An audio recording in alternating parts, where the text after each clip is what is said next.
Cher Delphine Bateau, bienvenue en Pays de la Loire pour notre nouveau tour de la région virtuelle et magique. Aujourd'hui, on abandonne le TER et on va faire ça en vélo parce que tu m'avais dit, je viens te soutenir quand tu veux, mais fais-moi faire un tour de vélo. Et je sais que ton vieux BMX qui traîne si souvent à l'Assemblée nationale avait besoin de voir des beaux paysages. Et donc, on va faire la Loire à vélo ce soir avec toi. On va parler des grands enjeux autour de ce magnifique fleuve, le plus beau d'Europe, le plus sauvage d'Europe. Il donne son nom à notre région et on va parler coopération interrégionale avec Centre Val de Loire, puis tourisme, la Loire à vélo, tu connais bien sûr. On va parler qualité de l'eau, si important, climat, là aussi les grands enjeux de l'eau autour du climat, et puis la préservation du magnifique estuaire de la Loire et de tous les bords de ce magnifique fleuve. Donc voilà, en route pour la Loire à vélo virtuelle et magique. On met nos casques, voilà, je sais que tu le mets toujours. Et donc à tout de suite sur notre beau vélo, sur nos beaux vélos, pour ce tour des Pays de la Loire virtuel et magique. À tout de suite Delphine. Hop, nous voilà sur le vélo, un beau tandem, Delphine Bateau à l'avant, comme souvent à l'Assemblée nationale, l'une des meilleures députées, la plus engagée sur l'écologie, aussi présidente de Génération Écologie. Bienvenue à toi, chère Delphine. Comment ça va? Salut Mathieu, en pleine forme, sportive. J'ai mes baskets du Maine-et-Loire, mais Cécile au pied pour pédaler, donc je suis prête. Génial, effectivement, on est tous les deux clients chez Cécile, chaussures éco-conçues, réparables et 100% made in Cholet, Anjou. Voilà. Donc, c'est super. Écoute, on peut commencer direct si ça te va.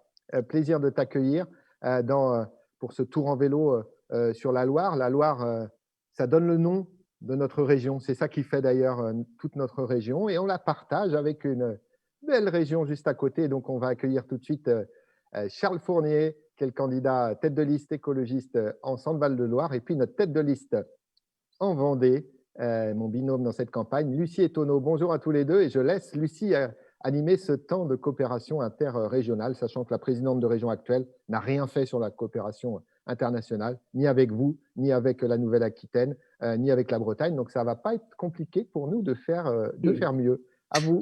Et merci Charles d'être avec nous. Je t'en prie, merci Mathieu. Alors, bonjour à Delphine, bonjour à Charles et bienvenue pour ce temps. Charles, on a plein de choses en commun. On les a partagées durant tout ce mandat, que ce soit sur les mobilités, sur l'éducation. On s'est partagé les bonnes pratiques à travers les travaux de nos deux régions et on a vraiment quelque chose en commun de très fort qui est la Loire. D'ailleurs, tu as fait un temps très fort dans ta campagne sur quelle Loire voulons-nous d'ici à 2030 ? Parce qu'on sait que c'est un travail de longue haleine qui a été commencé depuis de nombreuses années et notamment par le travail des élus écologistes. Alors Charles, première question, comment on prend soin de la Loire ?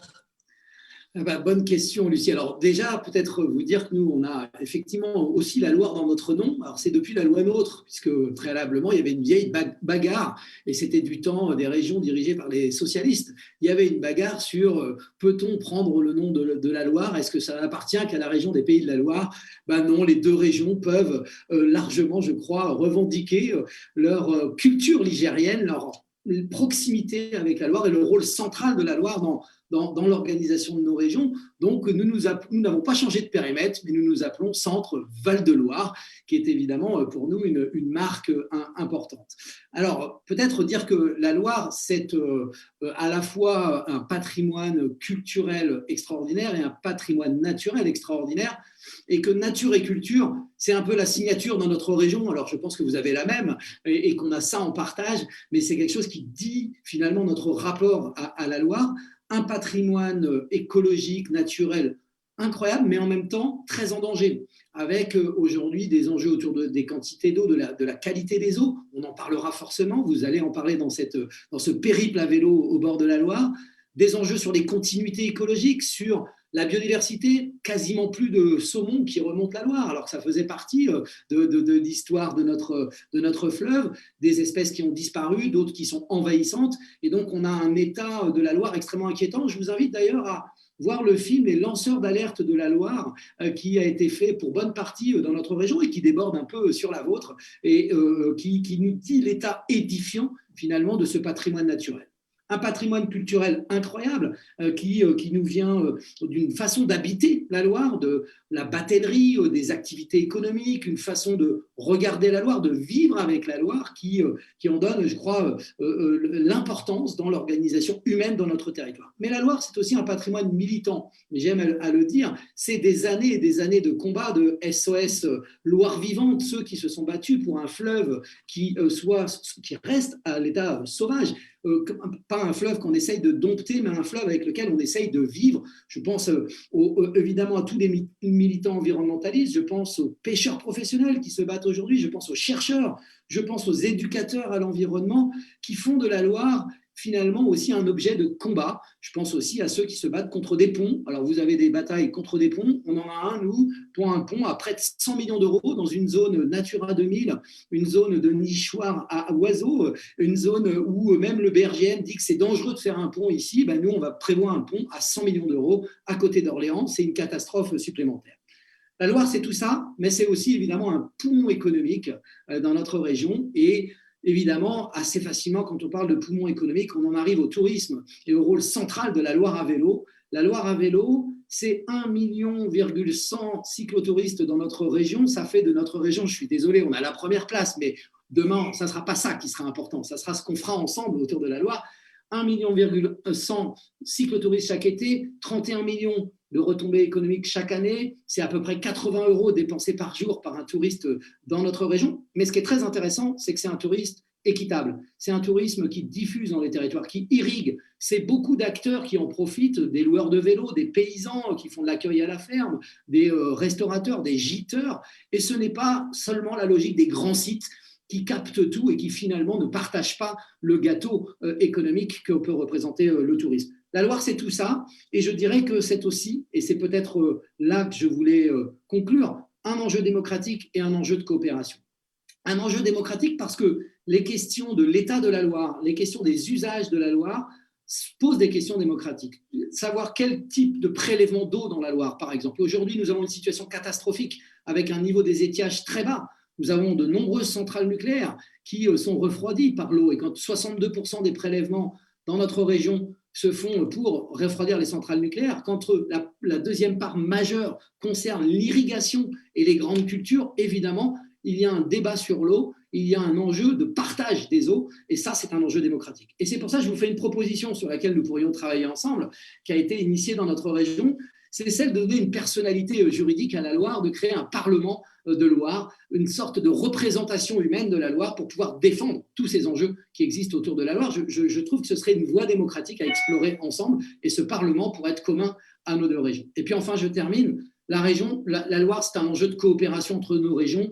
Il existe des outils, Mathieu l'a dit, qui ont été sous-utilisés pendant ce mandat par votre région particulièrement. Évidemment, moi j'étais dans la majorité, donc je trouve qu'on a essayé, mais on n'a pas totalement réussi. Mais on a aussi, je crois, imaginé plutôt une compétition entre nos régions, alors qu'il nous faut être au contraire dans la complémentarité, dans la coopération. Cette coopération, elle touche tous les domaines. La Loire à vélo, nous en avons parlé, la question des transports, la question des continuités écologiques, la question de notre manière de prendre soin de ce joyau indispensable pour nos deux régions. Cette coopération, elle peut exister autour du patrimoine mondial de l'UNESCO, le Val-de-Loire, et nos deux régions sont impliquées dans la mission Val-de-Loire. Elle peut exister, nos deux régions peuvent peser dans l'établissement public Loire, qui est une instance beaucoup plus large qui réunit les 4 régions et les collectivités impliquées autour de la Loire. C'est 30%, le bassin de la Loire, c'est 30% du territoire français, c'est essentiel. Nous devons, nos deux régions, demain, Mathieu, si tu es président, et toute ton équipe, nous, ici en Région Centre, nous l'espérons aussi, nous devons renforcer nos coopérations, faire de la Loire une continuité, et que les frontières entre nos territoires ne soient pas des frontières dans notre façon de regarder le monde et de regarder la Loire. Et donc, voilà, la Loire, pour nous, c'est un avenir commun. Et donc, merci de m'avoir permis de partager ça avec vous. J'aurai l'occasion de vous inviter aussi à venir discuter de la Loire et d'autres sujets dans notre région, montrer que nous n'avons pas de frontières, nous serons capables, par nos projets, de prendre soin, d'engager une transition écologique, et la Loire sera nécessairement un enjeu dans ces projets que nous allons porter. Merci. Merci beaucoup, Charles, pour ce plaidoyer vibrant pour la Loire. Tu as parlé effectivement des coopérations. D'ailleurs, on a voté tout dernièrement le contrat-plan interrégion État-Loire. Il y a des choses à faire, il y a des choses qui ont été faites. Tu l'as dit, ça a été un combat au long cours avec des méandres complexes, d'ailleurs, comme la Loire. Et c'est toute cette inspiration, cette motivation qu'on va mettre en place pour plus de coopération, y compris pour les transports et les mobilités, où on a beaucoup de connexions aussi entre nos deux régions. Donc, voilà, j'espère que ça a inspiré Mathieu et Delphine. Peut-être une réaction, Delphine? Simplement, d'abord, pour dire que dans les Deux-Sèvres, nous avons 2 affluents de la Loire. Le Thouet et la Sèvre nantaise. Et donc, en fait, ce qui est vraiment fondamental, c'est de prendre en considération cette logique de bassin versant, à la fois sur la quantité de la ressource en eau, sur sa qualité, puisque tout ce qui se passe chez nous du point de vue des pratiques va ensuite avoir des conséquences sur l'ensemble du fleuve et sur l'estuaire. Donc, c'est extrêmement important en fait d'avoir cette logique de coopération. Ensuite, Charles a eu raison de rappeler l'histoire en fait de tous les combats qui ont été menés pour ce fleuve. Et effectivement, c'est le plus grand fleuve de France. On dit le plus sauvage. Il fait face à aujourd'hui des enjeux environnementaux extrêmement importants, notamment de qualité de l'eau. Je sais qu'on va en parler tout à l'heure, mais il y a des combats qu'on portait. Et j'ai un exemple dans les Deux-Sèvres. On a un magnifique festival qui est le festival du film ornithologique de Ménigoutte.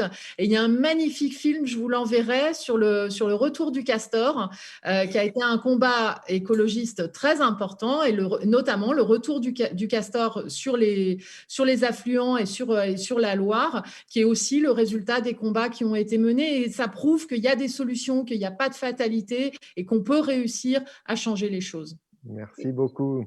Merci beaucoup, Delphine. J'en profite, un petit coup de chapeau à Christophe Douget, Oui, voilà. conseiller régional depuis 2 mandats, qui a été un des plus grands artisans de ces combats pour la Loire, qui raccroche là pour se consacrer à ses autres fonctions. Mais voilà, Christophe, un gros bisou à toi et un grand coup de chapeau pour tout le travail que tu as fait. Eh bien, on va dire à Charles, bonne campagne en Centre-Val de Loire. On est bien content de partager la Loire et le nom des régions avec toi.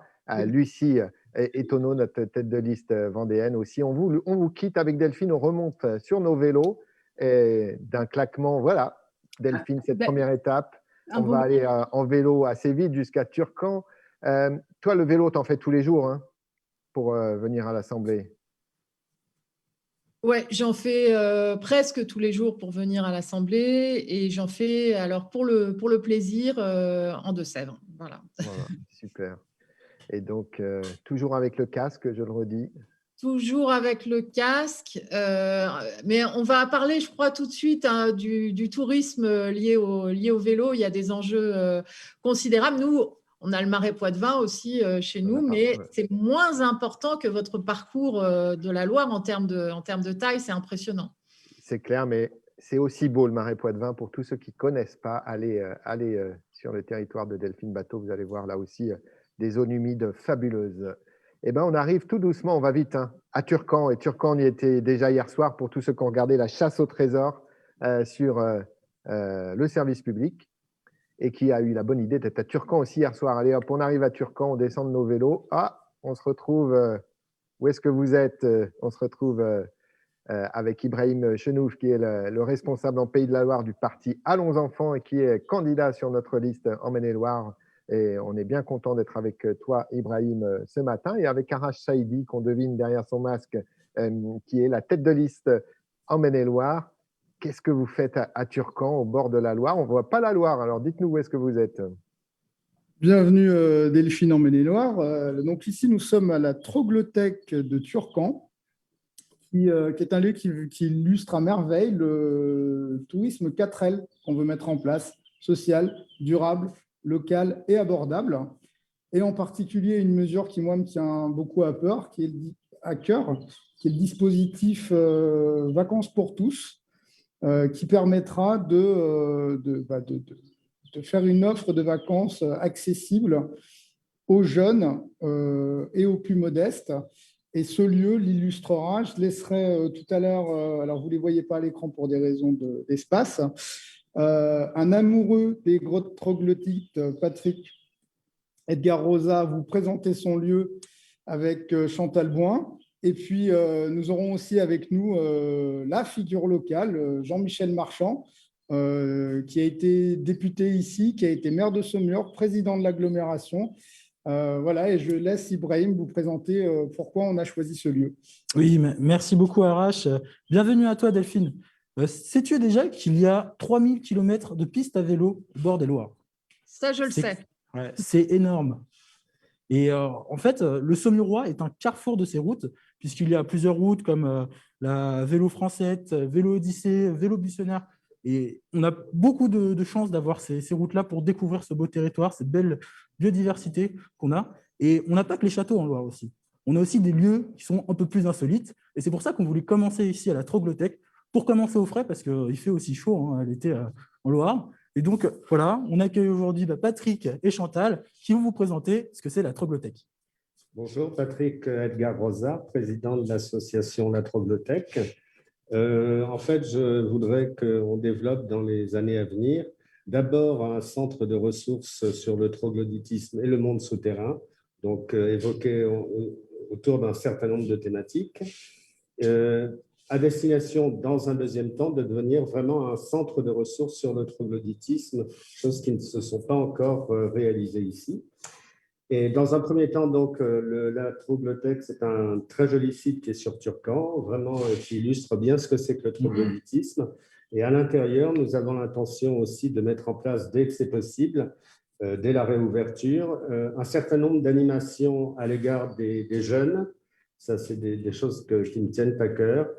Des anciens également, et de populations handicapées légèrement et que j'ai à cœur de recevoir ici. Donc, je suis en train de réfléchir à la mise en place de ces différentes activités et on jouit d'un cadre extraordinaire sur le circuit de la Loire à vélo et notamment sur le village de métiers d'art de Turcan.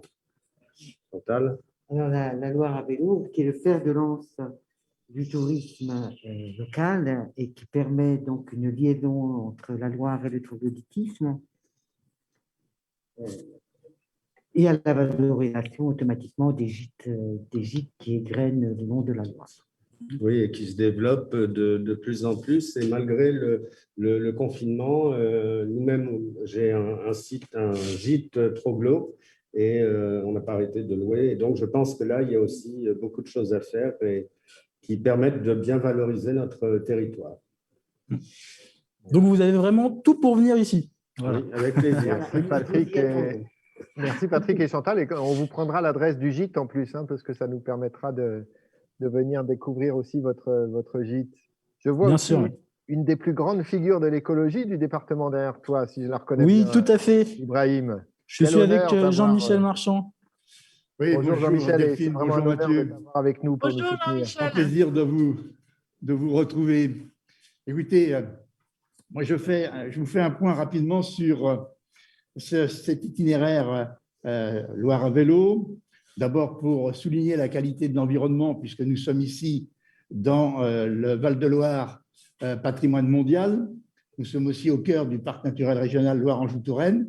Et puis, un impact économique non négligeable, c'est le moins qu'on puisse dire, puisqu'on compte 320 000 passages en 2020, entre juin et septembre, et on a constaté que sur ce premier trimestre 2021, une augmentation de la fréquentation, sans doute que les périodes de déconfinement y ont été pour quelque chose. Et puis, les retombées économiques importantes. Alors là, je n'ai pas des chiffres spécifiques au Maine-et-Loire, mais sur les deux régions, Centre-Val-de-Loire et Pays de la Loire, on estime à 30 millions d'euros de retombées économiques. Voilà pour des données chiffrées. Les projets maintenant, la Loire à vélo Troglo, qui va être une caractéristique du territoire, une dizaine de kilomètres là, entre Coteaux et Caves.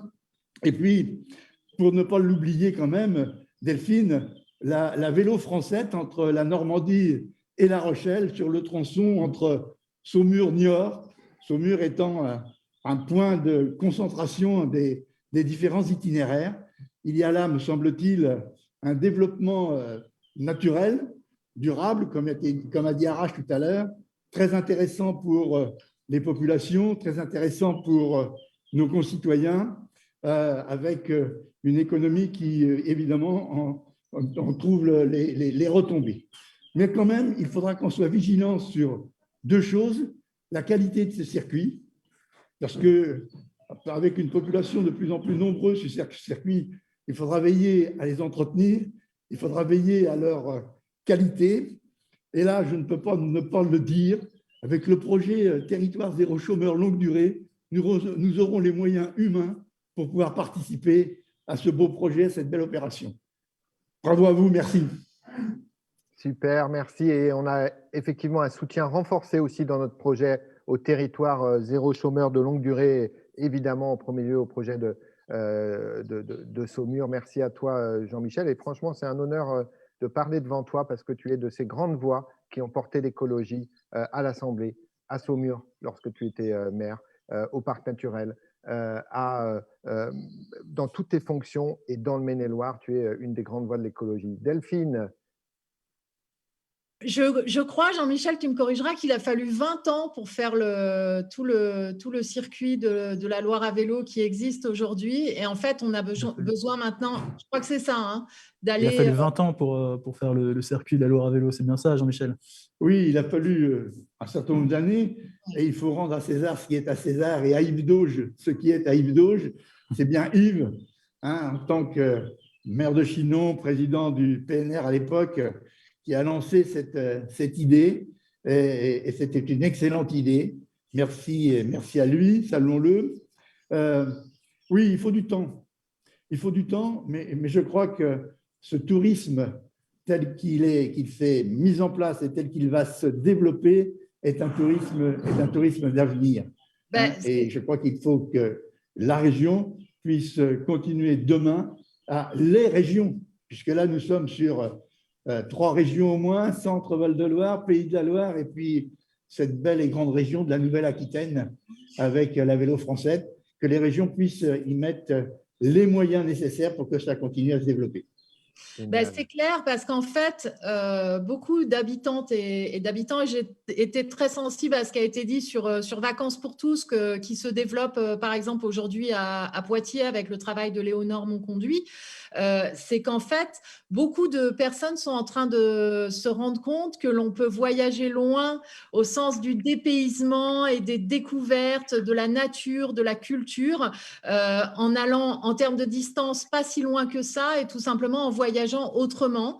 Et donc, dans l'écotourisme, dans le vélo, il y a un énorme potentiel. Et c'est là qu'on voit que le fait de préserver la nature, de préserver le patrimoine culturel, c'est un investissement en fait qui va permettre le développement de ces activités touristiques vertueuses, respectueuses des paysages, et que c'est un atout considérable pour les territoires. Vous avez beaucoup de chance d'avoir aujourd'hui la Loire à vélo, et ça doit inspirer effectivement le fait de pouvoir étendre encore les réseaux et de développer aussi une qualité d'accueil, d'activités touristiques. Et par exemple, là, l'exemple qui est donné sur le troglodyte est absolument génial. Moi, je suis passée plein de fois devant en ayant envie d'entrer, en fait, en ayant envie de découvrir et d'en apprendre beaucoup plus. Eh bien, tu pourras le faire, Delphine, grâce à Chantal, grâce à Patrick, grâce à l'association La Troglothèque. Merci, on va pouvoir découvrir tout ça grâce à vous. Merci à vous pour cette étape du Saumurois. On vous fait un petit coucou. Merci à vous. Et à très vite. Et à très vite. Bonne route. Merci Ibrahim et tout le monde pour l'organisation et le duplex parfait. Avec plaisir. Et images. Et puis Delphine, on remonte sur le vélo. Allez hop. Nous voilà toujours Delphine en tête comme à l'Assemblée nationale dans notre beau tandem. Bon, le tandem, en vélo, c'est pas le plus simple, hein, je trouve que, mais voilà. Non, c'est hyper dur. C'est clair. Sur le tandem. Eh bien, on arrive tout doucement, on va vite quand même, au Pont de C, juste à côté d'Angers. Et je te propose d'arriver, de mettre notre béquille et de nous retrouver au Pont de C avec notre duo de candidates de choc, Marie Mézières-Fortin, hydrobiologiste, membre du Césaire en Pays de la Loire, et puis quelqu'un que tu connais puisqu'elle est membre de Génération Écologie, Bérangère Marnet, qui sera donc elle aussi candidate en 49. Bonjour à vous deux, on espère que tout va bien au Pont de C. Bonjour. Bonjour Delphine, bonjour Mathieu, bonjour à toutes et à tous. Nous sommes au Pont de C, devant la Loire, pour vous parler de la ressource en eau, ce bien précieux à préserver.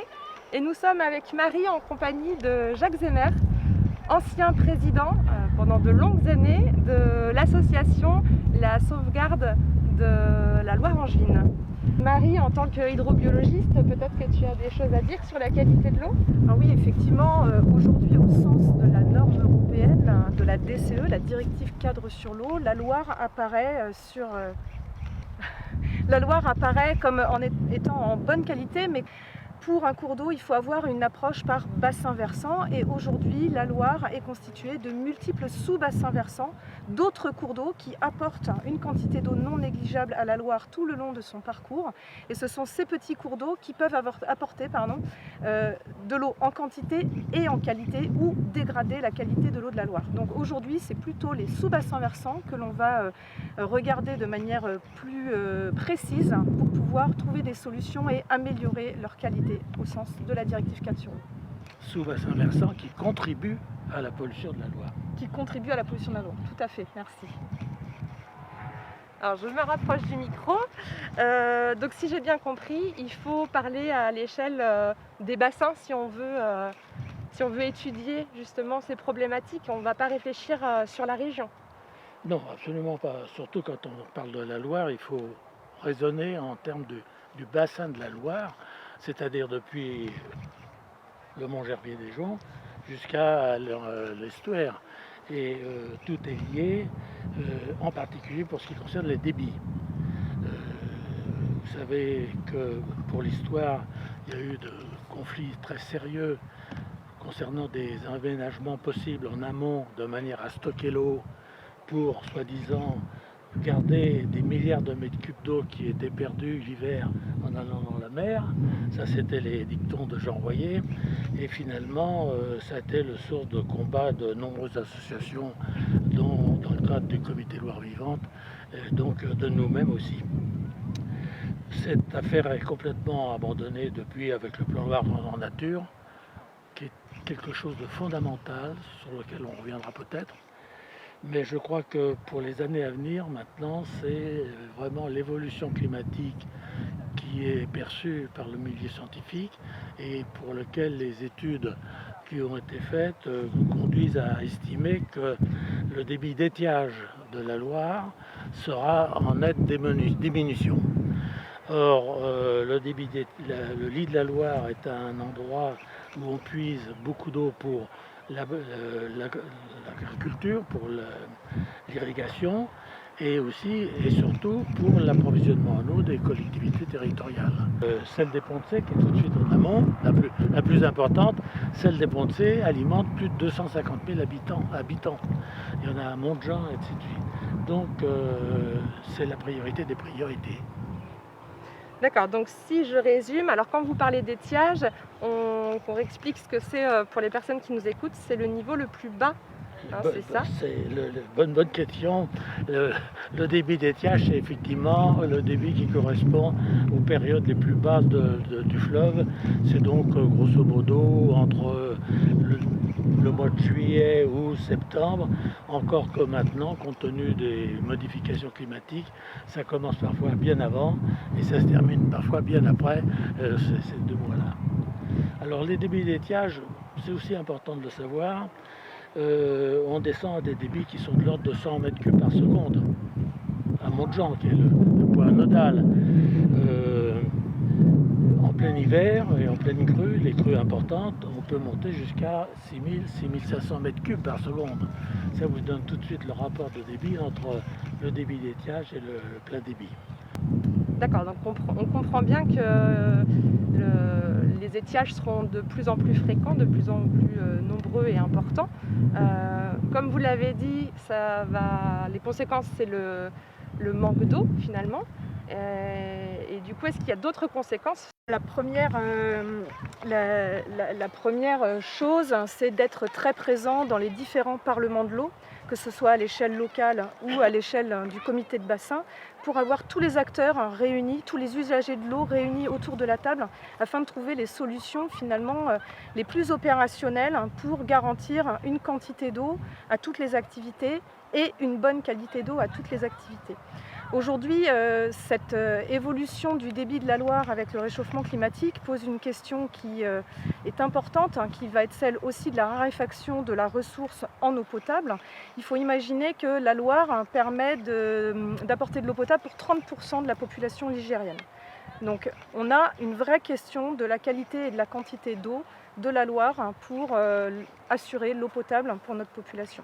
Et bien évidemment, la région prendra toute sa place au comité de bassin et dans les parlements locaux de l'eau. Alors on peut ajouter qu'un des prélèvements importants en période d'étiage, c'est la quantité d'eau prévue pour l'irrigation. Parce que c'est à ce moment-là qu'il y a besoin de plus d'eau. Et là, il y a un vrai problème parce qu'on est bien placé pour être confronté avec le bassin de l'Authion, où les quantités d'eau autorisées pour l'année, à partir de cette année, sont de 28 millions de mètres cubes par an, alors que le prélèvement d'eau autorisé pour l'agglomération angevine n'est que de 23 millions de mètres cubes par an. Ça veut dire tout de suite les rapports de rivière. Et ça nécessite à ce moment-là à mon sens, conserver l'eau pour l'irrigation des cultures à très forte valeur ajoutée, les porte-graines, les plantes additives comme il y a à Saint-James par exemple, et de modifier les pratiques culturelles. Oui, donc il faut vraiment envisager de mieux accompagner les agriculteurs vers la transition agroécologique, vers des pratiques les plus économes possibles pour la ressource en eau. Ça me semble être une absolue nécessité, sans remettre en cause leur capacité de production, mais de modifier, et c'est le propre de la vie dans tous les domaines. On a un outil de production, aussi bien dans l'industrie que dans l'agriculture, et ces outils de production, ils doivent évoluer en fonction de contexte environnemental. Et comment imaginez-vous la Loire dans 20, 30, 40 ans? Bien, je vais répondre que c'est une question à 100 sous. Hein. Mais ceci dit, je serais quand même plutôt optimiste dans la mesure où, si on regarde la Loire en regardant 100 ans en arrière, on a passé son temps, l'homme a passé son temps à vouloir plus ou moins maîtriser la Loire, et à chaque fois il y a eu des solutions qui ont consisté à dire il n'y a qu'à faire ceci, il n'y a qu'à faire cela, sans très bien comprendre ce qu'on faisait. Depuis en particulier l'avènement du plan Loire est introduit la notion de réflexion scientifique, technique sur l'évolution de la Loire. C'est-à-dire que maintenant on ne fait plus n'importe quoi, n'importe comment. Avant de lancer un programme, il y a des études à la fois théoriques, de modélisation, des études en bassin hydrodynamique, comme la Sogoya, etc., qui permettent de faire évoluer les choses, mais sans prendre de risques de dégradation, comme ça a été le cas pendant le siècle passé. Et ça, je crois que c'est un élément très positif. Alors, ceci dit, il faudra la laisser évoluer naturellement. Hein. Je vais vous poser une dernière question. Qu'attendez-vous des futurs élus de la région? Qu'ils soient fiables, à savoir qu'ils sont en particulier dans le programme de rééquilibrage du Lille-la-Loire, ils se sont engagés à assurer des financements en partie par rapport à d'autres financements d'ordre de FEDER, etc., etc. Et il est indispensable que ces engagements soient tenus jusqu'au terme du contrat. Merci. Merci beaucoup pour cette séquence que vous avez tournée hier pour assurer comme on était en bord de Loire. Mais bravo, on entendait même le vent, le léger vent à certains moments. Bravo, et vous direz de ma part à Jacques Zehmer, franchement, on sera là et on sera sur ces enjeux parce qu'on le doit aux gens qui, comme lui, se sont battus et se battent depuis des années. Moi, j'ai appris beaucoup, j'ai pris des notes en vous écoutant, en l'écoutant. Voilà, j'espère que les uns et les autres ont pu découvrir toutes ces notions si importantes voilà, de débit d'étiage, les enjeux autour de l'irrigation, tout ça, effectivement. Donc, merci à vous deux. Avant de vous repasser la parole, peut-être je vous laisse échanger avec Delphine Bateau, qui est une des grandes spécialistes de ces questions-là. Mais Delphine, en entendant nos deux candidates spécialistes de ces sujets-là, parce que j'ai retenu aussi ce qu'a dit Jacques. Jacques, il veut de la compétence, il veut du sérieux, il veut de l'engagement. Et donc, Delphine, peut-être je te laisse dialoguer avec nos deux candidates. En fait, j'avais envie de demander s'il existe un conseil scientifique interdisciplinaire en fait sur l'ensemble du fleuve. Ce qui vient d'être très très bien expliqué, et on a le même problème dans ma région, c'est qu'en fait le changement climatique avec des très importants impacts sur la ressource en eau intervient alors même que l'état de la ressource est dégradé parce qu'il y a trop de prélèvements et parce qu'il y a un problème majeur de qualité de l'eau qui est lié notamment aux pratiques agricoles, mais pas seulement. Et donc, en fait, là, je ne sais pas vous comment c'est actuellement, mais moi, chez moi, les rivières, elles sont déjà extrêmement basses. On est déjà dans des arrêtés de restriction. Je crois que dans votre région, même quand il y a des arrêtés de restriction, il y a des espèces de dérogations qui sont données pour quand même continuer les prélèvements. Donc, il y a vraiment une question d'ordre public environnemental qui est importante. Mais ensuite, la question aujourd'hui, c'est comment on organise notre résilience.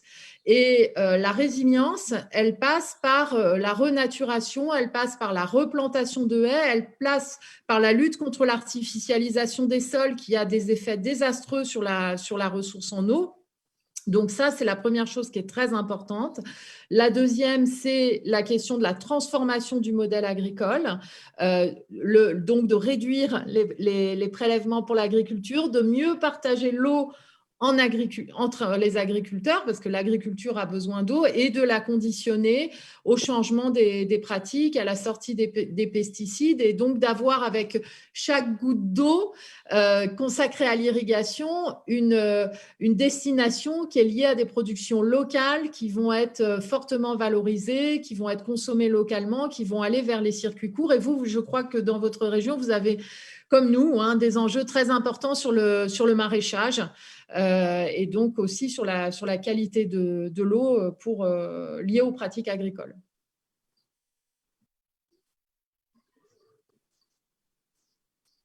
Mais Jacques, est-ce qu'il y a un comité scientifique? Je ne sais pas s'il nous entend encore. Pardon, alors non, il n'y a pas de comité scientifique. Donc, effectivement, la région Pays de la Loire, comme 5 autres régions, prend sa place au comité de bassin. Et le comité de bassin Loire-Bretagne, contrairement par exemple au comité de bassin en Seine-Normandie, n'est pas doté de son propre conseil scientifique. Après, ça, c'est une compétence qui va au-delà de la compétence de la région, mais ça peut être impulsé par les élus régionaux pour demander que soit mis en place un conseil scientifique. Aujourd'hui, ce n'est pas le cas. Pour les arrêtés sécheresse, effectivement, on a déjà des arrêtés sécheresse qui sont mis en place, notamment en Nord-Vendée et très en aval pour le département Loire-Atlantique. Il n'y a pas d'eau qui se profile à l'horizon, et les Pays de la Loire ont la difficulté d'être vraiment en aval de toutes les autres régions, et donc très dépendantes de ce qui va se passer chez nos voisins. Du coup, c'est vrai que moi, j'ai bien aimé cette entrée en matière aujourd'hui pour montrer l'importance de la coopération interrégionale sur le domaine de l'eau, en tout cas. Et effectivement, je vais pas revenir sur tout ce que tu nous as dit, sur tous les enjeux en fait que tu as dit, Delphine, mais juste rajouter un chiffre sur la qualité de l'eau. 89% des cours d'eau sont en mauvais état en Pays de Loire. Ouais, et du coup, j'ai une question pour Mathieu. Mathieu, en Nouvelle-Aquitaine, par exemple, il y a tout un travail qui a été fait avec Hervé Letreut, que tu connais bien, sur la modélisation, enfin l'agrégation de toutes les données existantes en fait sur les effets du changement climatique sur la région, par exemple pour la viticulture, par exemple pour les cours d'eau, par exemple pour le trait de côte. La région Pays de la Loire, elle a fait la même chose ou pas particulièrement? Pas suffisamment. Alors, il y a un GIEC régional qui tarde à se mettre en place, mais qui est engagé, etc. Mais on n'est pas du tout en anticipation et pas du tout sur une prise de conscience suffisante dans la région. C'est quelque chose qu'on va évidemment porter. Et l'épisode de gel qu'on a vécu il y a 15 jours, qui a été assez désastreux, bien sûr, pour pour les vignes, mais aussi pour les arbres fruitiers. Tu sais qu'on a ici évidemment une production de pommes, mais aussi d'autres, de cerises aussi. Moi, j'ai été voir, voilà, bon, il y a des vergers entiers qui ont été décimés. Et moi, ce qui m'a frappé dans cette période-là, c'est de voir le manque d'anticipation, aussi bien du ministre de Normandie, hein, mais aussi sur le terrain, ici, Christelle Morancet. Et Lucie Etonneau me rappelait, et les conseillers régionaux actuels, comment rien n'a été fait au cours de ce mandat sur l'anticipation des changements climatiques, ce que tu appelais la résilience tout à l'heure de nos territoires, et comment on accompagne nos agriculteurs dans ce changement qui va se faire à vitesse grand V. 2% des vergers assurés ici en Pays de la Loire, 2%, pour vous donner un chiffre. Et j'ai été voir, moi, chez certains agriculteurs, il y a des variétés, il faut choisir des variétés, par exemple, plus tardives, puisque là, on a eu un épisode bourgeon précoce et gel, mais le gel n'était pas spécialement tardif. D'ailleurs, il y en a un qui arrive sans doute en début de semaine prochaine aussi. Donc, il va falloir qu'on arrive à rassembler tous les acteurs sur les connaissances scientifiques, comme tu le dis, aussi bien sur le changement climatique que sur l'eau. Moi, je remercie à vous deux, mesdames, parce que de cette étape-là, j'en ressens avec la conviction que là, il y a un de nos premiers combats pour les années à venir. Et donc, il faut vraiment qu'on le mette sur le devant de la scène, et y compris qu'on ose l'affronter et le regarder en face. Qualité de l'eau, accès à l'eau, sécheresse, irrigation, accélération de la transition de notre modèle agricole, résilience de nos territoires. Il y a beaucoup, beaucoup à faire et on a des propositions là-dessus. Mesdames, est-ce que je suis sûr que vous avez peut-être une question pour Delphine Batho, même si on prend un peu de retard, une question ou un échange, ou Delphine, avec nos deux spécialistes et candidates, Bérangère Marnet et Marie Mézières-Fortin, qui sont toutes les deux candidates en Maine-et-Loire. Alors moi, je sais que Delphine a été très actrice justement sur la question du partage de l'eau dans le domaine agricole, et j'espère qu'elle nous permettra de la contacter lorsqu'on aura des questions à ce sujet pour pouvoir bénéficier de son expérience. Parce que dans les Pays de la Loire, on va aussi vers la nécessité absolue de mettre les agriculteurs et tous les autres usagers de l'eau autour de la table pour trouver des solutions et ne pas conclure sur le plus petit dénominateur commun, avoir vraiment une ambition sur ce sujet-là. Oui, tout à fait. Alors, c'est pas facile, d'autant que, mais c'est indispensable en fait. On peut pas y arriver autrement que par le dialogue, par des visions partagées. Mais la question qui est clé, c'est le changement du modèle agricole. Et nous, dans les Deux-Sèvres, on a essayé une solution de compromis autour d'un protocole sur lequel les écologistes se sont divisés. Et en fait, aujourd'hui, on est dans une difficulté réelle parce que le ministre de l'écologie n'est plus Nicolas Hulot, et qu'en fait, les orientations du ministre actuel de l'agriculture en particulier sont pas du tout dans le sens d'une conditionnalité, d'une réduction des prélèvements d'eau et d'une conditionnalité liée à l'agroécologie. Et en fait, je suis très inquiète, je partage avec vous mon inquiétude des annonces qui sont en cours là, du gouvernement sur ces questions de l'adaptation au changement climatique, parce que je crains qu'on aille vers ce qui sont des totalement fausses solutions, une espèce de fuite en avant qui risque d'aggraver les problèmes au lieu de les résoudre. Et donc oui, l'agriculture, elle a besoin d'eau, mais les bonnes solutions, c'est d'abord de commencer par rendre les milieux beaucoup plus résilients, qui retiennent beaucoup plus l'humidité, alors qu'en fait, on hérite de décennies où c'est l'inverse qui a été fait. Merci. Et donc, effectivement, ces inquiétudes face à la politique nationale, face à la politique actuelle d'ailleurs du Conseil régional ici, et la même conviction qu'on partage, Delphine Batho, avec toi, qui est de faire ça ensemble. L'écologie ensemble, c'est le nouveau nom de notre liste depuis ce matin, et on va le faire avec les agriculteurs. Et on va, et c'est Marie Mézières-Fortin qui l'a proposé, nous allons sans doute réunir l'agriculture, l'eau, l'environnement et la biodiversité dans la même commission sectorielle au Conseil régional. On va arrêter d'opposer, y compris dans l'organisation de la région, ces enjeux-là, et on va dire très clairement aux agriculteurs, nous allons trouver les solutions ensemble. Mesdames, on vous laisse au Pont de C finir la journée. Merci. À très bientôt. Merci beaucoup. Et puis, on remonte dans notre vélo avec Delphine. Hop, et voilà. Pas trop fatiguée, Delphine? Non, c'est plus résistante que moi. Un plaisir. Puis les Voilà. paysages sont magnifiques. Voilà, il faut savoir que Delphine, c'est la députée increvable à l'Assemblée nationale. J'avoue que souvent, moi, vers 22h30, 23h, je dis à Delphine, bon, est-ce que tu peux présenter mon amendement? Ça va passer vers minuit. Et Delphine, elle dit toujours oui. Elle dit, ouais, t'inquiète, je tiens la tranchée, comme elle dit. Voilà, et toujours présente pour les défendre, tous ces beaux sujets environnementaux et solidaires. Hop, nous voilà déjà arrivés à Nantes. À Nantes. Voilà, bonjour Nantes. Petite ville de la région. Je suis heureux de voir Elhadi Aziz, qui est le secrétaire général.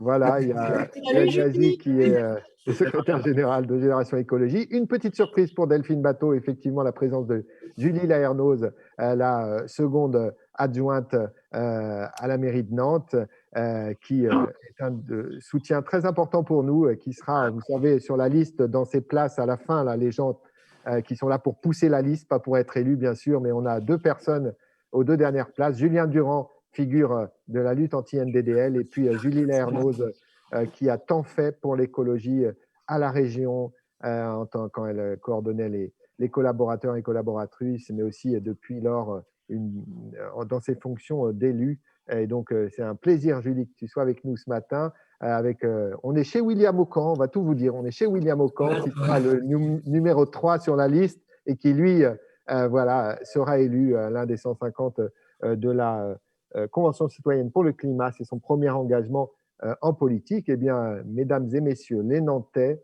vous nous parlez depuis l'île Beaulieu, vous êtes à quelques centaines de mètres du prochain bureau pour William Aucan, qui sera donc le conseil régional. Et donc, à vous, et ravi de vous retrouver tous les 3. Bonjour Mathieu, bonjour Delphine, bonjour les amis qui nous suivaient sur les réseaux sociaux. À cette étape nantaise de la Loire à vélo, nous allons poser le sujet sur le climat. C'est un sujet d'actualité à double titre. C'est la décennie où tout se joue, selon les experts du GIEC. C'est aussi le collectif Écologie, Solidarité, Démocratie à l'Assemblée nationale, dont vous faites partie, toi, Mathieu et Delphine, qui a déposé 400 amendements lors de l'examen du projet de loi sur le climat et résilience. Pour parler climat et adaptation au changement climatique, je suis avec William Aucan, comme tu l'as dit tout à l'heure, et comme vous pouvez le voir derrière moi, nous sommes au cœur de la métropole nantaise, au bord de la Loire, et également avec Julie Laernoz, tu l'as aussi dit, elle était tête de liste pour les élections départementales au rassemblement de tous les écologistes à Nantes, et elle est deuxième adjointe à la ville. Alors, William, la première question qui nous vient à l'esprit, c'est en tant que membre de la Convention citoyenne climat, tiré au sort, on t'a demandé de statuer sur le climat. Alors, on voit que le gouvernement, lui, a écarté les principales mesures de la Convention citoyenne. Comment le vis-tu? Eh ben, plutôt mal, forcément. Hein. On a tous une grande déception. On est venu nous chercher les 15 coins de la France, 150 citoyennes et citoyens, pour réduire de 40% les émissions de gaz à effet de serre. Et Mathieu et Delphine le savent très bien, on se retrouve avec une loi climat et résilience qui fait des petits pas, qui devait éviter 112 millions de tonnes, elle se retrouve à éviter de 6 à 10 millions. Et là, du coup, la question d'un exercice de démocratie inédit. C'était vraiment très intéressant de participer à cette convention citoyenne. On se retrouve très très loin de l'objectif de départ, alors que nous, les 150, on a compris qu'il fallait faire quelque chose pour le climat. Et là, ce qu'on a en face de nous, c'est pas assez. Alors, maintenant que tu es sensibilisé aux enjeux du climat, quelles sont, d'après toi, les conséquences du réchauffement climatique sur notre territoire? Alors, on l'a vu à la Convention citoyenne, on a eu des experts qui sont venus nous voir, dont Valérie Masson-Delmotte, qui est une éminente paléoclimatologue, et qui nous a distribué des claques sur le climat, sur où on était, où on en était, où est-ce qu'on allait. Et on sent que des changements de quelques degrés peuvent avoir des conséquences imprévisibles. Si on revient par exemple 20 000 ans en arrière, c'est 4 degrés de moins. Et 4 degrés de moins dans les pays de la Loire, c'est la toundra sibérienne. Donc c'est complètement différent de ce qu'on a aujourd'hui. Les amis de la Manche pouvaient traverser d'ailleurs la Manche et voir les amis du Royaume-Uni, de la Grande-Bretagne à pied, elle a été gelée. Et maintenant, on sait qu'on se dirige vers un scénario de 2 degrés de plus en 2100 et que c'est inévitable. Et pour les pays de la Loire, ça va indiquer des épisodes caniculaires, même pour toute la France, des épisodes caniculaires qui vont être très nombreux.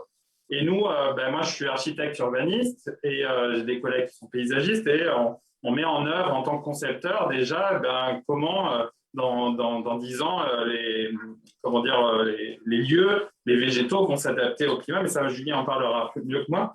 Ce que ça indique aussi, le réchauffement climatique pour les pays de la Loire, c'est une hausse du niveau de la mer, de 1 à 3 mètres en fonction des scénarios. Et ça veut dire pour nous, ici, avec ce fleuve, la Loire, une salinisation accrue du fleuve. Donc, ça pose des questions d'eau potable qui vont nécessairement avoir besoin d'être résolues. Ça pose aussi des canicules, un réseau électrique qui est fragilisé, parce que les premières choses qu'on peut utiliser pour se prémunir de la chaleur, c'est la climatisation. La climatisation est énormément consommatrice d'électricité. Et donc, les centrales comme Cordemais, par exemple, qui tombent en panne par surchauffe, c'est 800 000 personnes qui peuvent se retrouver sans électricité. Un dernier point, par exemple, aussi, qui est très important et qui va peut-être nécessiter de l'action de notre part, c'est les milieux humides. En fait, les milieux humides, c'est stratégique. On l'a vu à la Convention citoyenne, le premier capteur de CO2, c'est les océans. Le deuxième capteur, c'est les zones humides. Les troisièmes capteurs, c'est les forêts. Donc, en Pays de la Loire, on a besoin de retrouver les milieux humides, si vous voulez, ils sont en train de disparaître sous le béton. C'est les premiers endroits sur lesquels l'étalement urbain a lieu. Et du coup, ce puits de carbone-là, il faut les protéger, il faut les développer. Et donc, voilà, il y a beaucoup de conséquences, retour du moustique tigre, pas mal de choses comme ça. On doit agir. Merci, William. Je me retourne vers Julie. Julie, résilience, Delphine l'a évoqué tout à l'heure. Résilience et adaptation au changement climatique. On entend de plus en plus ces expressions sans vraiment comprendre de quoi il s'agit, ce que là signifie vraiment. Toi, tu es en charge de ces questions à la mairie de Nantes en tant que deuxième adjointe. Qu'est-ce que cela veut dire au quotidien pour les citoyennes et les citoyens, ces expressions ? Alors tout d'abord, je voudrais dire que je suis ravie de participer à ce tour en vélo parce que c'est la pratique quotidienne et c'est aussi, ça fait aussi partie de la résilience parce que la résilience, c'est aussi être moins dépendant des intrants et être plus autosuffisant. Alors pourquoi je suis deuxième adjointe en charge de la prospective et de la résilience parce que ça se construit sur un temps long, les évolutions, et puis ça fait partie, on essaye d'abord d'atténuer notre impact sur le climat, mais il faut aussi, William l'a dit, on va vers une augmentation et donc mesurer non seulement comment on arrive à résister mieux aux chocs, mais aussi à anticiper les chocs à venir. Et donc, et ça va nécessiter des changements assez importants.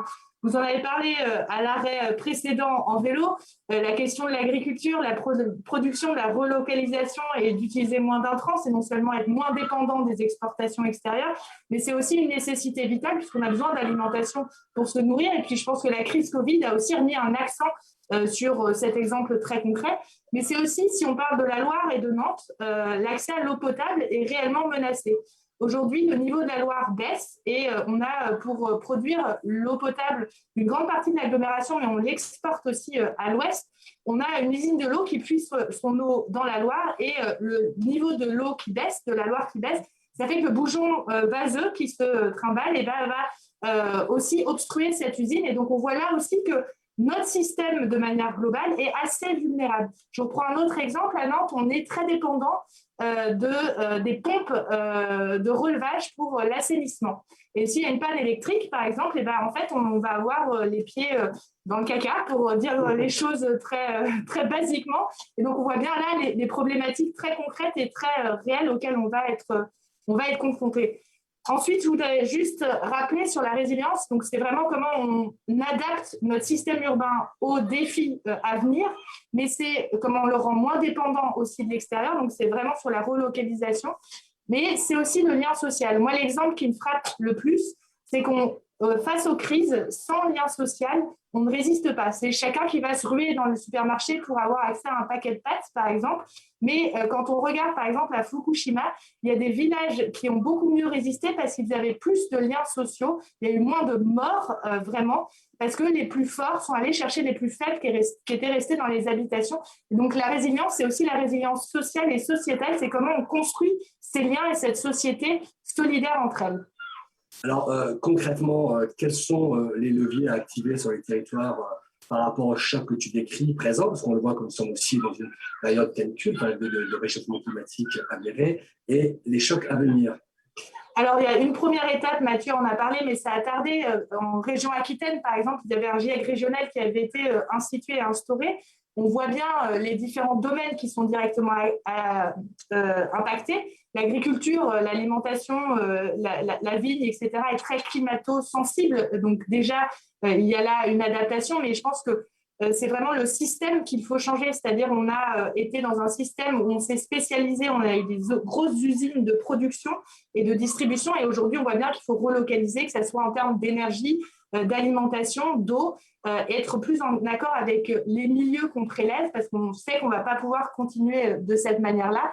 Et je pense qu'il y a aussi une grosse compétence de la région qui est la formation, c'est comment on anticipe les métiers dont on va avoir besoin demain et comment on fait muter un certain nombre de secteurs. Ce qu'on observe aussi, je trouve assez frappant à travers la crise aujourd'hui, c'est que la crise économique qui en dépend, les entreprises qui sont plus résilientes, on parle de la résilience aussi dans le monde de l'entrepreneuriat, c'est celles qui respectent mieux les hommes et les femmes qui travaillent, mais aussi l'environnement. C'est celles qui ont mieux résisté aussi dans la crise du Covid. Donc, on voit bien que là, il y a un nouveau lancement d'un nouveau modèle de société à lancer. Et je pense qu'à l'échelle d'une région, on a vraiment des compétences majeures pour cela. Et donc, il ne faut vraiment pas rater le coche. Alors, juste une dernière question, Mathieu, pour Julie. Une région écologiste, qu'est-ce que cela t'évoque? Que du bien, mais aussi une certaine forme d'urgence. Je pense qu'on l'a dit, les urgences, elles sont là. Les compétences de la région sont essentielles pour transformer notre société. Et en tant qu'élu à la métropole de Nantes et à la ville de Nantes, je me réjouirais de pouvoir enfin travailler avec des leviers totalement interdépendants et pour travailler sur une politique cohérente, que ce soit en matière économique, de formation, de déplacement ou encore d'énergie et d'agriculture. En tout cas, on a des outils opérationnels pour transformer les choses. Je pense que là, il ne faut vraiment pas rater l'occasion. On a une belle équipe en Pays de la Loire et je suis ravie de pouvoir témoigner mon soutien à cette liste. Merci beaucoup, Julie. Et c'est assez émouvant de te voir dans tes fonctions de seconde adjointe à Nantes. On s'est connus en 2009 et franchement, quel chemin parcouru. On savait déjà que tu serais forte et que tu es forte, mais j'ai presque des frissons dans le dos. Je vous l'entendre, Julie, maîtriser ces sujets et être tellement en avance par rapport à 99% des hommes et des femmes politiques aujourd'hui qui ne regardent même pas ce sujet. Et Julie, là, elle est dans la résilience, elle est dans la préparation avec des exemples très concrets, merci pour le début, sur ce qui nous arrivera si jamais notre modèle n'est pas assez résilient. Delphine, qu'en penses-tu ? Moi aussi, j'étais très intéressée d'entendre Julie. Et en fait, je voulais rebondir pour qu'il n'y ait pas d'équivoque sur ce que j'ai dit tout à l'heure sur la Nouvelle-Aquitaine. En fait, les données scientifiques sont la base, mais c'est une base qui n'est pas suffisante. Ensuite, il faut agir. Donc, c'est effectivement très important d'anticiper, d'être dans une logique de prévention, de comprendre aussi que les enjeux dont on parle sont désormais des enjeux de sécurité.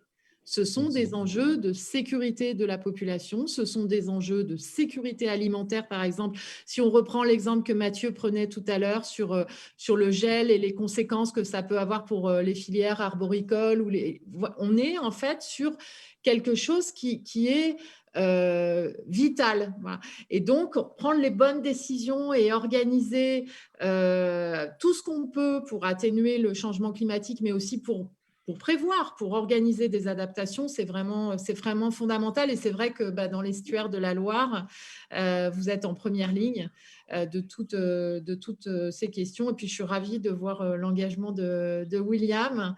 Et c'est vraiment à mettre au crédit et au bénéfice de la Convention citoyenne la façon dont aujourd'hui un certain nombre des citoyennes et des citoyens qui avaient été tirés au sort font le choix en fait de prolonger leur engagement. Ça veut dire quelque chose en fait. Ça veut dire que ils comprennent que en fait aujourd'hui il n'y a pas d'autre enjeux que l'écologie qui donne du sens à une vision d'avenir pour un territoire en fait. On ne peut pas faire sans. C'est vital. Non, c'est génial et on a la chance d'avoir 2 des 150 sur la liste, William Aucan qui est avec nous ce matin, mais aussi Mélanie Cognier qui est notre tête de liste en Sarthe. Et moi, elle a une formule aussi de dire la Convention, ça m'a refait croire dans la chose politique. J'avais arrêté de voter là, et aujourd'hui, c'est notre tête de liste en Sarthe et c'est absolument génial. Alors, William, ce sera notre ambassadeur climat dans le prochain exécutif. Voilà, et je peux vous dire qu'il veille à ce que l'ensemble de nos 200 mesures en préparation soient bien passées au filtre de l'incidence climatique, l'évaluation climatique des mesures. Et je peux vous dire qu'il ne laisse rien passer. Donc, merci les 3 Nantais, enfin les 2 Nantais et la Nantaise. Merci à vous. Merci Eladi, je le dis. Eladi Azi, secrétaire général de Génération Écologie. Il était là au début, quand on a lancé ce pari fou de l'alliage entre citoyens et partis, faire travailler tout le monde ensemble. Au début, il y avait peu de gens qui croyaient et Eladi faisait partie de ceux qui y croyaient, comme Julie Laernoz, que je retrouverai avec plaisir dès que je serai présidente de région et qui fera partie de mes premiers rendez-vous, effectivement, parce qu'il faut que, je le dis pour Nantes, qui est la plus grosse ville de la région, mais aussi pour toutes les petites communes.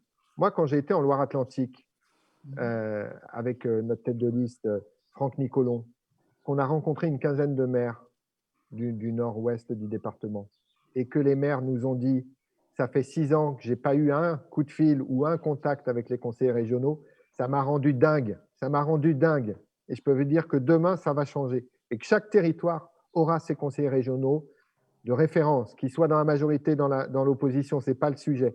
Ce n'est pas possible qu'on entende des maires de communes rurales nous dire qu'en 5 ans, ils n'ont eu aucun contact avec les élus régionaux. C'est une faute, c'est une faute. Et donc, nous, on va retisser les liens entre toutes les communes et le conseil régional. Les Nantais et Nantaises, à bientôt et on remonte à vélo avec Delphine et hop, on continue et on s'approche de l'estuaire tout doucement. On quitte Nantes pour notre déjà dernière étape. Tu vois, Delphine, ça passe trop vite. Ça passe vite. Et on arrive à Cordemais. Plouf, on met la béquille. Enfin, c'est un tandem TGV. TGV, bonjour Delphine, bienvenue à vous, à Mathieu. Nous sommes ici à Cordemais, sous la Villa Cheminée, sur le bord nord de la Loire. Et nous allons pouvoir justement parler de tout cet environnement. Moi, je parle vraiment d'un point de vue local, puisque je suis élue à Saint-Étienne-de-Montluc, la ville à côté, et à l'intercommunalité qui contient cette commune, entre autres, et l'usine que l'on verra tout à l'heure, la centrale de Cordemais. Et alors, je suis conseiller régional écologiste au Conseil régional des Pays de la Loire, et on est dans un site très très particulier qui résume pour nous les différents enjeux auxquels nous avons affaire dans l'estuaire de la Loire. L'estuaire de la Loire, ce sont d'abord 20 000 hectares d'espace naturel. Alors pour la plupart, bien entendu, zone Natura 2000, voire pour certains, réserves naturelles. Vous avez entendu parler du lac de Grandlieu, qui est un des plus grands lacs de plaine de France. Vous avez entendu parler de la Brière, qui est un parc naturel régional. Et puis les marais de la Loire, qui sont de mieux en mieux connus. Tout ça fait que la Loire-Atlantique, c'est le 2e département français en surface de zone humide. Donc vous le voyez, c'est un enjeu en termes de biodiversité, mais aussi en termes de risque de submersion face au dérèglement climatique qui est de premier ordre pour notre région Pays de la Loire. Donc nous, notre souci, c'est d'abord de savoir comment protéger ce patrimoine naturel exceptionnel qui est reconnu dans certains endroits de façon internationale. Et pour une cohésion sur le territoire, on a dit effectivement la rive sud que l'on a en face qui est plus protégée au niveau biodiversité, ou en tout cas qui n'a pas les mêmes échelons d'intensité, etc. Et de ce côté nord, avec tout le tissu industriel, puisqu'on part de là-bas, et on verra, on pourra en reparler avec toi, de Donge que l'on voit au fond, avec l'embouchure à Saint-Nazaire, du Carnet plus loin. Ici, Cordemais. Plus loin, nous avons aussi ArcelorMittal qui prolonge jusqu'à Nantes.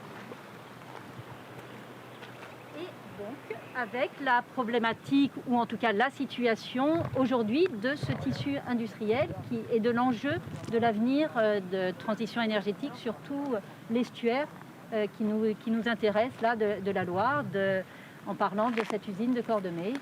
Merci Judith. L'usine de Cordemais, aujourd'hui, c'est l'usine qui vient assurer un certain nombre de besoins énergétiques dans tout l'ouest de la France, en Bretagne et Pays de la Loire. C'est l'usine qui régule les pics de consommation énergétique. Mais c'est d'abord une centrale qui fonctionne au charbon. Et vous le savez, les centrales au charbon doivent fermer dans les années qui viennent. Donc la question, vous voyez, qui se pose aujourd'hui, c'est que faisons-nous de ce type d'équipement industriel? Évidemment, ça doit fermer, mais est-ce que cette future friche industrielle énorme, qui représente quand même un bassin d'emploi entre 500 et 800 salariés aujourd'hui, entre les agents EDF, entre les sous-traitants, entre les prestataires, qu'est-ce qu'il va devenir ce bassin d'emploi? Donc c'est un véritable enjeu social aussi pour la région Pays de la Loire, et cet enjeu social, eh bien, il est indissociable de la transition écologique, de la transition énergétique que nous voulons. Et on l'a dit, à chaque fois, écologie égale social et inversement, social égale écologie. Sinon, on ne pourra pas avancer et aller vers cette transition. Et puis en plus, il y a tout ce site. Il y a ce site au niveau du foncier qui existe avec des compétences humaines et un lieu qui n'est pas à démanteler, en tout cas qui n'est pas souhaitable à démanteler, puisque ça voudrait dire reconstruire ailleurs pour avoir cette autonomie sur le territoire. Donc que pouvons-nous proposer, que pouvons-nous amener en tant qu'élus régionaux à venir pour faire en sorte que cet estuaire est un avenir industriel, économique, énergétique et allant dans la transition. Et vous le savez, la région, c'est une compétence développement économique, c'est une compétence d'équilibre des territoires, c'est une compétence de formation professionnelle. Et ce site industriel, il concentre des savoir-faire, il concentre des équipements, il concentre aussi des possibilités d'expérimentation. Donc c'est tout ce potentiel dont nous devons aussi nous servir, qui doit être au service de la transition énergétique. Il y a aujourd'hui sur ce site un projet d'expérience de fabrication de granulés, en partie issus de bois recyclés et en partie issus de charbon, 20% de charbon, 80% de bois qu'on appelle de classe B. Et ce projet Ecocombuste est encore en devenir. C'est évidemment un projet qui est intéressant parce qu'il permet d'engager à la fois le site dans un processus de transition et il permet aussi de conserver un certain nombre d'emplois sur le site. Mais par contre, il ne permet pas de conserver l'ensemble des emplois. Non. Donc Ecocombuste ne peut pas suffire ne peut pas suffire pour transformer ce site. Ce sera tout l'enjeu que nous aurons à relever entre la production d'énergie renouvelable, la sobriété énergétique que nous appelons de nos voeux, et puis le maintien aussi de bassins d'emploi. Et notre accompagnement qui est intrinsèque à nos politiques et à la politique que l'on veut mettre en place, c'est cette transition, ce savoir-faire qu'ils ont, cette compétence qui est à mettre en valeur, qui est à user et à encore plus utiliser pour faire en sorte qu'ils soient acteurs dans la transition de demain, que ce soit ici, que ce soit au Carnet, que ce soit à Donge. Il y a forcément un avenir et les métiers de demain, on le sait, n'existent pas encore aujourd'hui. Il faut les inventer. Ils sont tout prêts à y aller. Encore faut-il croire en eux, encore faut-il les accompagner. Il faut les accompagner et puis il faut surtout que nous changions notre modèle de projets industriels et économiques. Un petit peu plus loin, vous pouvez apercevoir là-bas l'éolienne de l'île du Carnet. Cette île du Carnet, eh bien, elle a été le lieu d'un projet d'aménagement, d'un parc dit écotechnologique et surtout d'un essai d'artificialisation des terres naturelles l'année dernière, qui a donné lieu, vous le savez, à la création de ce qui a été appelé une ZAD du Carnet, c'est-à-dire des lanceurs d'alerte qui ont décidé d'occuper ce territoire pour dénoncer eh bien, l'artificialisation, le projet d'artificialisation de ces terres naturelles sans projet industriel derrière, parce que c'est ça qui est le paradoxe. C'est qu'aujourd'hui, les grands aménageurs, dont la majorité régionale aujourd'hui, préfèrent artificialiser des zones naturelles parce que les coûts sont bas, plutôt que réaffecter justement des friches industrielles à de nouveaux projets comme Cordemais. Donc ça, c'est vraiment le type de projet que nous ne voulons plus voir. Et je salue d'ailleurs en particulier les associations de protection de l'environnement qui œuvrent depuis des dizaines d'années à la protection de l'estuaire, pour pouvoir préserver ces zones, pour pouvoir penser avec les élus locaux, avec les associations, avec les citoyens, des solutions globales et cohérentes de protection des zones naturelles de l'estuaire. C'est pour ça que nous, Judith, on parle de parc naturel régional de l'estuaire de la Loire et également... Et de mettre tout le monde autour de la table pour faire en sorte que l'avenir de cet estuaire soit le plus viable possible et celui que l'on laissera à nos enfants dans un bon état et de transition et d'accueil comme aujourd'hui au pied de cette villa cheminot. Merci. Et parc naturel régional avec, en cœur de parc, des réserves qui permettront encore mieux de préserver des espaces à la biodiversité en grand danger. Merci à vous deux, parce que vraiment, on voit que sur ce sujet de l'estuaire, la politique que nous allons mettre en œuvre à partir de juillet prochain sera très différente du balbutiant, enfin de cette politique incohérente de la majorité actuelle au Conseil régional. Et donc, petite séquence que vous avez enregistrée hier, Judith et Franck, merci à vous. On entendait là aussi, on voyait bien que c'était dehors, donc merci, on a préféré l'enregistrer pour que les conditions soient parfaites. Et vous avez été rejoint par une troisième de nos super candidats et candidates en Loire-Atlantique, Pascal Hameau, voilà, de Saint-Nazaire, Team Saint-Naz avec moi. Et donc, je laisse peut-être Delphine Bateau réagir et puis échanger avec vous trois. Bonjour à vous trois. Merci. Bonjour. Bonjour.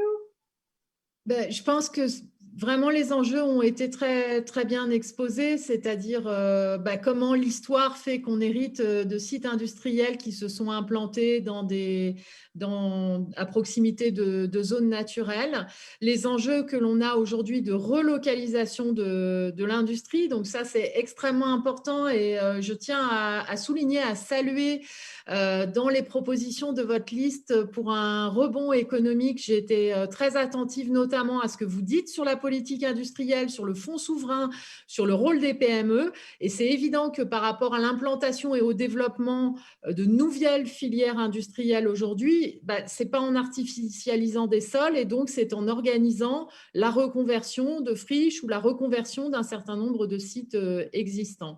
La centrale à charbon de Cordemais, il faut dire la vérité sur l'indispensable fermeture des centrales à charbon en France. Et à un moment donné, moi, ce que je constate, c'est que d'autres pays, par exemple les pays d'Europe du Nord ou l'Allemagne, arrivent dans le dialogue social à entraîner tout le monde en fait sur des changements d'activité industrielle ou sur par exemple l'arrêt d'une activité et l'ouverture d'une nouvelle activité, et qu'en France, on doit avoir cette culture du dialogue social pour trouver les solutions qui permettent d'arrêter par exemple la centrale à charbon et d'envisager un nouvel avenir et en ayant vraiment un examen attentif des vrais projets d'avenir. Voilà, et de ne pas partir sur des fausses pistes parce qu'il faudrait faire vite fait à la va-vite, quoi. Donc, vraiment, bravo pour ce qui se dégage des propositions de politique économique et de politique industrielle que porte votre liste. Et alors, le projet de parc naturel régional, bon, moi, je trouve que les parcs naturels régionaux, c'est un outil formidable parce que c'est pas la mise sous cloche, sous la nature, c'est sa protection, mais aussi dans une logique, tout à l'heure on parlait de l'écotourisme, dans une logique qui est aussi celle de sa mise en valeur, qui est aussi celle de la vie des habitantes et des habitants de ces territoires ou qui habitent à côté de ces territoires. Donc je trouve que l'outil parc naturel régional, c'est vraiment un outil à faire grandir et auquel il faut que l'État mette plus de moyens parce que l'État a tendance à vraiment aujourd'hui considérer que c'est que le travail des régions et or on a besoin aussi de l'État aux côtés des équipes, en particulier des parcs naturels régionaux. Merci Delphine.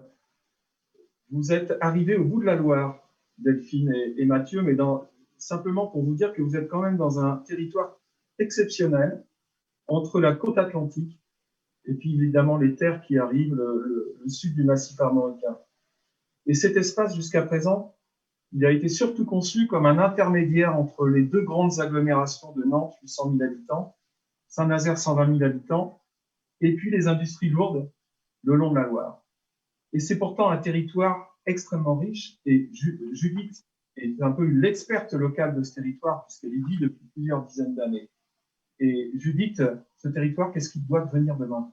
Alors, il doit devenir cet endroit privilégié, cet endroit préservé, tout en étant dans cette transition et dans cet avenir de vivre ensemble entre Nantes et Saint-Nazaire, préservé parce que justement, comme tu l'as dit Delphine, avec ce projet de parc, il y a toutes les règles, les structures pour faire en sorte que cette virgule, cette grande virgule le long de l'estuaire de Nantes à Saint-Nazaire soit mise en valeur, soit attractive pour que la population qui mue de plus en plus vers l'ouest, parce que forcément il y a toute cette attractivité déjà de Nantes, du bord de l'océan avec Saint-Nazaire, et Pascal en dira plus que 3 mots, et puis cet endroit qui est un endroit agricole, qui est un endroit de bassin de vie également, outre le tissu industriel comme on a vu, parce que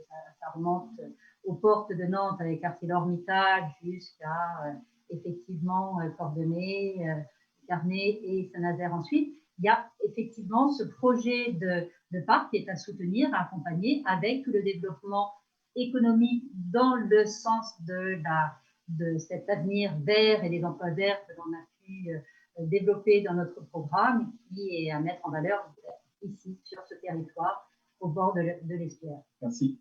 Merci Judith. Et Delphine, Mathieu, vous connaissez sans doute, Mathieu tu la connais bien sûr, Pascal Hameau. Pascal, c'est l'élu nazérienne qui a été en responsabilité pendant 6 ans et c'est l'experte du grand port maritime et des questions énergétiques. Et Pascal, ce port, cet estuaire, ce bout de la Loire, qu'est-ce qu'il doit devenir à ton avis? Alors c'est vrai que le grand port, on va dire, est à la croisée des chemins en fait aujourd'hui, parce que aujourd'hui 80% de son activité, on va dire, dépend des énergies fossiles, et on voit bien que demain il va falloir écrire une nouvelle histoire. Et on le sait, la présidence du conseil de surveillance de ce grand port revient à la présidente aujourd'hui et demain au président de notre conseil régional. Donc ce sera à nous, ensemble, d'écrire cette nouvelle histoire. Et ce virage qui s'impose à l'activité du grand port, on le voit en fait aujourd'hui, il est amorcé par ces nouvelles activités, notamment liées à l'éolien offshore par exemple. À Saint-Nazaire et sur le grand port de Montoire, on sait faire les nacelles des éoliennes offshore, on sait faire les sous-stations. Vous avez inauguré cette usine. Mais tout à fait. On sait faire les sous-stations électriques avec les grands chantiers de l'Atlantique. Demain, on saura faire les navires qui iront dépanner, on va dire, entretenir ces parcs éoliens également sur notre pôle industrialo-portuaire. Donc, on a déjà, on va dire, une expertise et un savoir-faire. En fait, le tournant qu'on doit prendre demain, c'est de développer pour que ce grand port devienne un port pilote sur toutes ces filières de l'énergie nouvelle et de l'énergie durable, qu'on appelle énergie marine renouvelable ou énergie verte globalement. Et je pense qu'on ne peut pas laisser le grand port naviguer à vue seul. C'est à nous, élus, d'impulser ce genre de transition. Je pense qu'il faut qu'on les accompagne. C'est un vrai tournant, c'est un vrai défi pour demain. Et d'autres grands ports l'ont fait dans d'autres pays, ont effectivement une certaine longueur d'avance, en Allemagne, en Angleterre, en Belgique. À nous vraiment de développer et de croire à cet avenir pour le grand port de Nantes-Saint-Nazaire. Merci beaucoup et merci à vous trois, Franck, le chef de file et l'animateur de cette superbe liste de la Loire-Atlantique. Et on voit les compétences. Merci Judith, merci Pascal. Moi, c'est ce qui me plaît dans cette équipe, hein. C'est que c'est vraiment cette rencontre des compétences de gens experts des domaines qui sont là et qui vont être en responsabilité dès juillet et avec les compétences nécessaires. Merci à vous. Peut-être Delphine, un petit mot pour notre estuaire et ses trois représentants. Merci beaucoup pour ce que vous avez dit. Ce que ça m'inspirait, c'était vraiment de me dire qu'en fait, la France a un potentiel énorme, mais qu'il faut qu'avec les régions, l'État fasse des choix. Parce qu'en fait, quand il ne les fait pas, toutes les régions essayent de développer la même chose. Alors qu'en fait, si on avait une vision d'ensemble qui permet de dire telle filière industrielle, c'est dans ce port-là qu'on va le faire, tel autre. Vous voyez que tout le monde ne veuille pas faire la même chose, en fait. Voilà. Et c'est notamment sur les énergies renouvelables et sur les énergies marines, c'est indispensable. Et c'est vrai qu'il y a un potentiel énorme. Aussi, j'ai vu dans vos propositions sur toute la problématique, en fait, qui va être celle du recyclage. Voilà, donc c'est des enjeux l'économie circulaire, qui sont considérables. Eh bien, merci à vous trois. Et puis, on arrive déjà à la dernière étape. À très vite et à demain à Pornic. Demain, Franck. Et je salue Judith. Je salue aussi Pascal, qui est une grande fan de vélo, une grande pratiquante de vélo. Et donc, voilà. À bientôt tous les trois. Et puis, Delphine, on arrive déjà à la dernière étape et c'est l'étape carte blanche. Voilà, tu nous parles de ce que tu veux pendant 5 à 10 minutes. Et tu vois comme… en fait, j'ai envie de commencer par à quel point les élections régionales sont importantes. Voilà, parce que attention, là, dans le débat public, on parle de plein de choses. Il y a des élections régionales et départementales, et en fait, c'est celles qui comptent pour la vie de tous les jours. Pour les jeunes dans les lycées, pour les transports, pour la formation professionnelle. On vient de parler des enjeux de mutation industrielle des territoires, mais en fait, toutes les questions ou d'activité ou de nouveaux secteurs à développer, toutes les questions de formation professionnelle dépendent de la région. On a parlé de la politique agricole. En fait, même si tout n'est pas clarifié, il y a plein de choses qui ne vont pas dans le cadre de la réforme de la PAC, les régions sont un des leviers important de la politique agricole. On pourrait multiplier la politique économique et on partage aussi entre nos deux régions quelque chose de très important, c'est l'aspect central, capital de la question des PME et des établissements de taille intermédiaire et de la simplification de leur démarche. Donc, vraiment, vous faites une super campagne sur l'inscription sur les listes électorales, mais ça permet de dire à tout le monde, on est dans un contexte de pandémie, où là les mesures sont en train d'être prises pour la bonne organisation du scrutin, sur les bureaux de vote, sur la vaccination des assesseurs, des élus locaux, etc. Mais attention, les élections régionales, c'est un scrutin qui est déterminant. Donc ça, c'est la première chose. La deuxième, c'est qu'en fait, l'écologie, Aujourd'hui, on n'est pas dans une situation quand on voit d'ores et déjà les effets du changement climatique ou les impacts sur notre santé de toutes les questions environnementales, on n'est pas dans une situation où on ne connaîtrait pas les solutions. Où on ne saurait pas ce qu'il faut faire. On connaît les solutions, elles existent, elles sont à portée de main et ce qu'on a besoin en fait, c'est de volontarisme, c'est de soutenir les forces agissantes. Je pense que ça aussi dans la démarche citoyenne de la liste conduite par Mathieu Orphelin, c'est quelque chose de très important. C'est qu'aujourd'hui, une bonne politique régionale, une bonne politique publique, c'est pas quelque chose où tout se décide d'en haut et qui tombe sur les gens. C'est de permettre aux acteurs, on a parlé des PME, mais ça peut être des associations, ça peut être des collectivités territoriales, une petite commune comme une grande agglomération qui veulent faire quelque chose, de le réaliser et de leur donner les moyens d'agir. Voilà, après on peut prendre beaucoup d'exemples en fait de ce que l'écologie, moi, alors j'aime beaucoup moi le nom de la liste, l'écologie ensemble, solidaire et citoyenne, c'est ce que j'appelle l'écologie pour toutes et pour tous en fait, c'est la façon dont par exemple les aides dont a parlé William pour isoler les logements, ce qui a été dit tout à l'heure pour sécuriser les activités des agricultrices et des agriculteurs et améliorer leurs revenus en développant leurs circuits courts. En fait, toutes ces actions extrêmement concrètes améliorent la vie quotidienne de toutes et tous, permettent tous les jeunes, par exemple, d'accéder dans les lycées à une alimentation saine, de qualité, produite localement. C'est la politique de ce que j'appelle les cercles vertueux. On pourrait prendre l'exemple aussi du cadre de vie, puisque j'imagine que la région participe aux opérations de renouvellement urbain. Tout le monde aujourd'hui a le droit à avoir un cadre de vie qui soit beau, qui soit agréable à vivre. Voilà. Et c'est ça l'écologie concrète que porte la liste conduite par Mathieu. Et puis je finirai peut-être aussi par ce que je disais tout à l'heure dans une conférence de presse, mais qui est extrêmement important. C'est que vous êtes en situation en Pays de la Loire de gagner.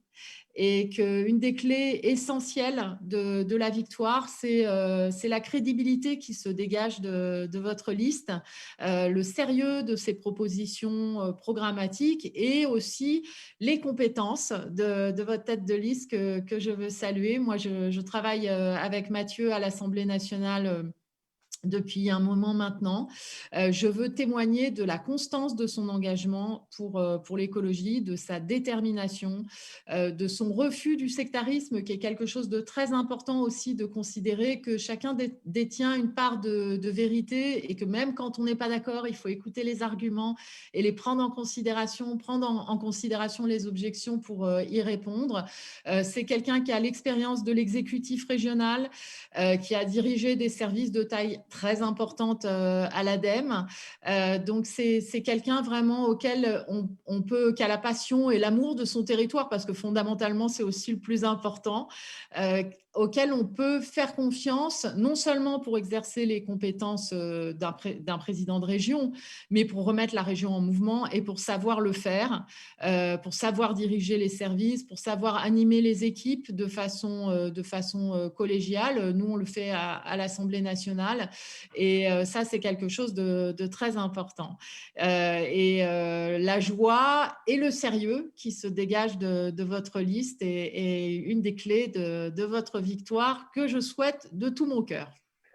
Merci beaucoup Delphine pour ces mots évidemment qui me vont droit au cœur, et le cœur n'est pas pour rien le symbole de notre liste, l'écologie ensemble, et tu peux compter sur nous, on va aller la gagner cette région, et je suis prêt pour être le prochain président de région grâce à cette formidable équipe dont tu as vu quelques-uns des coéquipiers et coéquipières aujourd'hui, mais je peux te dire que notre liste des 103 que nous allons déposer dans les prochains jours, eh bien, ce sont tous ces talents, ce sont tous ces parcours de vie qui sont très complémentaires et qui sont tous basés sur l'engagement vers les autres.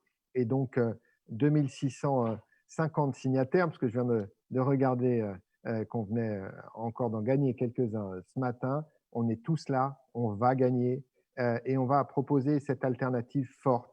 Les citoyens non encartés, les 7 forces politiques qui soutiennent cet alliage inédit et je voudrais leur rendre hommage et leur dire merci aujourd'hui parce que ces forces politiques, elles ont su faire ensemble l'écologie ensemble et ce grand rassemblement autour de l'écologie sociale, l'écologie solidaire, l'écologie citoyenne. Et ça, c'est formidable. Et on aura dès la semaine prochaine 3 autres forces politiques qui vont nous rejoindre. Merci. Ce matin, je crois qu'on a eu un programme vraiment très intéressant. Et je crois que ce soir, pardon, je vous parle comme si on était le matin alors que nous sommes le soir, évidemment, mais les journées défilent tellement vite dans notre belle région. Eh bien, merci Delphine d'être passée avec nous. On t'accueillera en chair et en os. La prochaine, c'est dans le Marais Poitevin, entre Tout à nos fait. régions. Et puis, tu nous as fait le plaisir aussi d'accepter une autre invitation dans quelques semaines au cours de cette campagne en chair et en os. Et donc, on sera ravis de t'accueillir. On ne vous donne pas la date pour l'instant. Il faut bien qu'il vous reste quelques surprises. Voilà. Merci à vous toutes et à vous tous. À tous ceux qui ont organisé derrière, il y a toute l'équipe, Théo, Claire, Elsa, David, Étienne, Martin, Clarisse, Renan, Nina. C'était sous la houlette aujourd'hui du co-directeur de campagne Martin Péan, qui a été génial. Et je peux vous dire qu'il va pouvoir pousser un ouf de soulagement parce que tout ça était quand même organisé. Voilà, ça a été dans la perfection absolue. Perfection absolue. Aucun bug à se demander. Voilà. Mais c'est génial et ça permet d'avoir 5 000, 6 000, peut-être 10 000 personnes qui vont profiter ce soir et dans les replays de tout ce qu'on a fait aujourd'hui, tous ceux qui s'intéressent à ces thématiques-là. Celles et ceux qui les découvrent, c'est très important, notre campagne pour l'écologie, c'est aussi un grand moment d'éducation populaire. On apprend ensemble, on apprend des choses, on n'a pas besoin d'être spécialiste pour découvrir tous ces sujets-là et ça, c'est formidable. Donc, n'hésitez pas autour de vous à faire signer, découvrir l'appel, le nouveau site écologie-ensemble.fr. Et donc, merci Delphine Batho. On va se retrouver dès mardi à l'Assemblée nationale pour un vote très important, le vote sur la loi climat. C'est un scrutin solennel, c'est mardi. Et donc, avec Delphine, vous nous retrouverez là où on est normalement, c'est-à-dire l'un à côté de l'autre sur les bancs de l'Assemblée nationale. Delphine, c'était un immense plaisir et honneur. À très vite où tu veux et dans le Marais Poitevin avec grand plaisir. Je te laisse la phrase de conclusion. Je vais remettre mon casque et à mardi, à très vite et tous mes voeux de réussite à toutes et à tous. Vous faites une très belle équipe. Merci à toi, on va la gagner, cette belle région des Pays de la Loire. À bientôt.